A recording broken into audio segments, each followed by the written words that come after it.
The annual Medical Excellence Awards dinner at the Ritz-Carlton glittered under crystal chandeliers, casting a warm glow over Manhattan's medical elite. At the center of it all sat my parents, Drs. Robert and Diana Chin, effortlessly holding court at their usual front-row table. Meanwhile, I sat quietly near the back, observing. My mother was animatedly describing their latest triumph, a potential merger between Chin Medical Center and St. Augustine's hospital network. Emily is still running that little neighborhood clinic, I heard her say to the chief of surgery from Mount Sinai, her voice dripping with disdain. Such a waste of her education. We offered her a real position at Chin Medical, but she insists on playing small-town doctor. I took a sip of water, thinking fondly of Riverside Community Health, my little clinic. What they didn't realize was that while they obsessed over profits and prestige, I had been building something far more impactful. My brother Michael, their golden child, chimed in eagerly. She's even trying to expand her clinic for low-income patients. Can you imagine? As if that's what medicine is really about. My phone buzzed. A message from Sandra, my chief of operations. Final paperwork is complete. The network merger is ready. Proceed with tomorrow's board meeting. A small smile tugged at my lips. Over 7 years, I had quietly expanded Riverside from a single community clinic to a network of 37 facilities across 3 states. More importantly, Riverside now held controlling interest in St. Augustine's, the very hospital network my parents were so desperate to merge with. As if on cue, my father rose and tapped his glass for attention. We are thrilled to announce that Chin Medical Center will soon merge with St. Augustine's, creating the most exclusive medical network in the city. If the board approves, muttered Dr. Thompson, an older surgeon seated nearby. Unlike the others, he knew who really controlled St. Augustine's now. Oh, that's just a formality, my mother waved dismissively. The chairman would be foolish to refuse such an opportunity. Another buzz. St. Augustine's board is confirmed for tomorrow's meeting. Press release ready for your approval. Across the room, Michael called out, his voice smug and echoing, Emily, you should really consider returning to real medicine. Once this merger is finalized, we'll need every capable doctor on board. I rose slowly, smoothing the fabric of my simple black dress. Actually, Michael, about that merger. Please, my mother interrupted, rolling her eyes. Spare us another lecture on community care. This is real business, something your little clinic clearly failed to teach you. Just then, a voice from the entrance rang out, Dr. Chin. Everyone turned. James Barrett, CEO of St. Augustine's, stood at the doorway. My parents immediately brightened, assuming he was there for them. But Barrett walked straight past their table and stopped in front of me. Dr. Emily Chin, he said with a respectful nod. The board is ready whenever you are. The room fell silent. My mother's champagne glass slipped from her fingers, shattering on the floor. My father's face turned ghostly pale as the truth set in. Emily, he croaked, what have you done? I calmly picked up my portfolio, the one containing every detail of my network, including Chin Medical Center's ballooning debts they'd carefully hidden from investors. What have I done? I echoed with a small, knowing smile. I built something a bit bigger than a little clinic. Shall we talk about that merger now? The Ritz-Carlton's private conference room seemed to shrink as my parents and Michael stumbled in behind me, followed by James Barrett and the St. Augustine's board members. This is impossible, my mother kept repeating, her flawless composure shattering. Riverside is just a community clinic. I corrected, as I pulled up our network's data on the display screen. Now, it's Riverside Health Network, 37 facilities. 15,000 employees, and the highest patient satisfaction rates in the region. But the money, Michael stammered, frantically scrolling through his phone.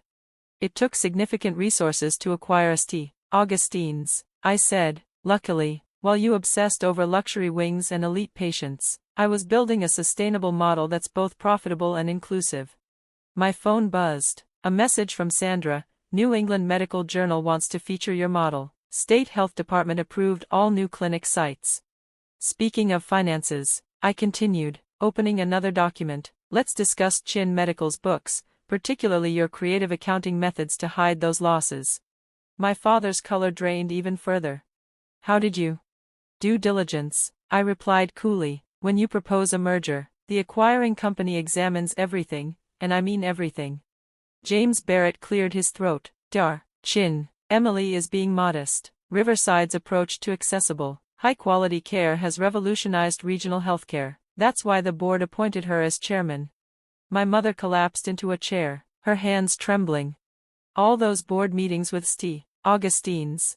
They came straight to me. I finished. I especially enjoyed your proposal to replace community care units with luxury suites, very on brand. Michael leapt to his feet, adjusting his tie in outrage. This is absurd. Chin Medical has been the city's most prestigious center for decades. Prestige doesn't equal profitability, I said, revealing even more data. Nor does it guarantee results. Your patient outcomes have declined for years, while fees have soared. Meanwhile, Riverside's integrated care model. Stop, my father shouted. Those figures are confidential. Not to the chairman of the board you're trying to impress, I said softly. Did you really think no one would notice you funneling funds from patient care into cosmetic upgrades? Barrett began distributing folders. Here are Riverside's acquisition terms. As you'll see, they're generous, given your current financial situation.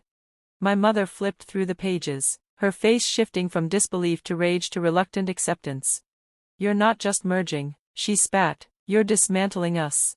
Yes, I said simply, Chin Medical will keep its name, but its services will be fully integrated into our community model. No more turning away patients who can't afford your inflated fees. But our reputation, Michael began, will improve, I cut in. When people see real healthcare, compassionate, accessible, and effective, our success has already proven that. My phone buzzed again, Governor requesting a meeting about expanding Riverside statewide, WHO representatives arriving next week to observe.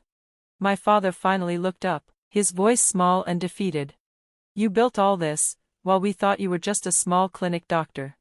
I finished his sentence for him, because I always believed healthcare should be about people, not just profits. Silence filled the room as they read through the terms, their carefully crafted empire on the brink of a total transformation.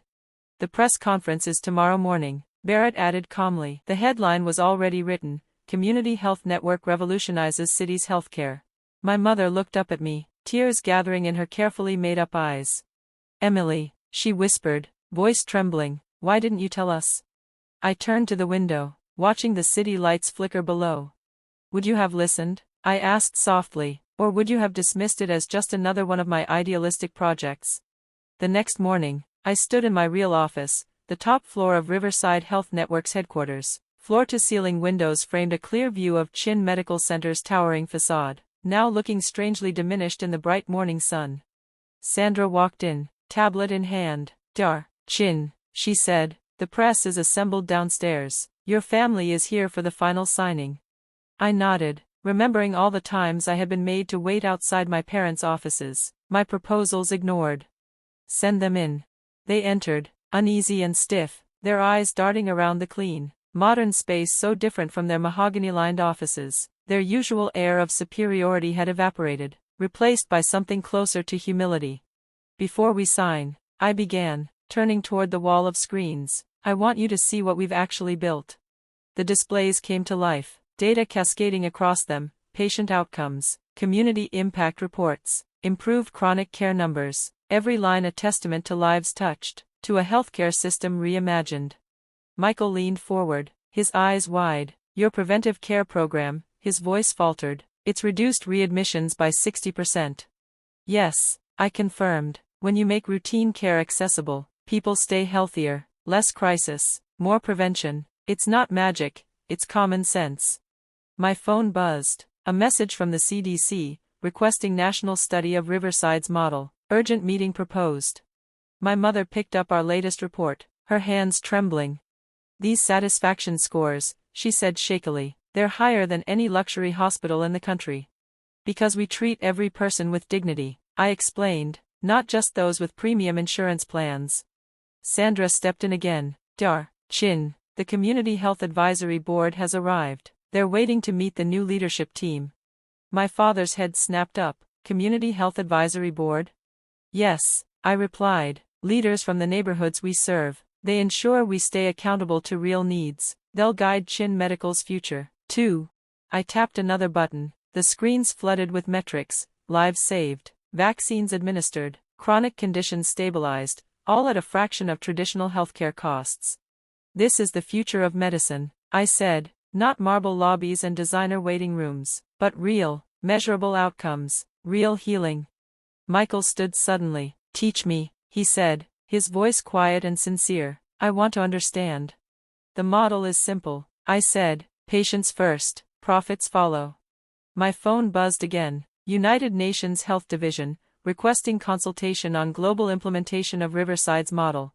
My father looked up, his expression broken. We were wrong, he said softly. All these years, we were so wrong. Not wrong, I said gently, just incomplete. Medicine isn't just about treating disease, it's about building healthier communities. My mother wiped at her eyes with a monogrammed handkerchief. All those times we called you a disappointment, she began. Gave me the motivation to prove there was another way, I finished. Sometimes being underestimated is the greatest gift. At that moment, the doors opened, the community advisory board filed in, teachers, social workers, local leaders, patients. They looked nothing like the usual donors and dignitaries my family was used to seeing. The new integrated network launches today, I announced, picking up the final merger papers. You can resist and lose everything, or you can help shape something extraordinary. It's your choice. One by one, they signed. Even Michael managed a small, genuine smile as he handed me his pen. Well, he said, a hint of wonder in his voice, I guess my big sister really did know best. Downstairs, the press conference buzzed to life. I caught my reflection in the glass, not the small, overlooked daughter they once dismissed, but the woman who had redefined what healthcare could be. Sometimes, success isn't about proving others wrong, it's about showing them a better way to be right. As I stepped up to the podium, I knew this was only the beginning. No longer Emily Chin, the family disappointment. I was Emily Chin, the architect of a healthcare revolution they never saw coming. And this was just the start.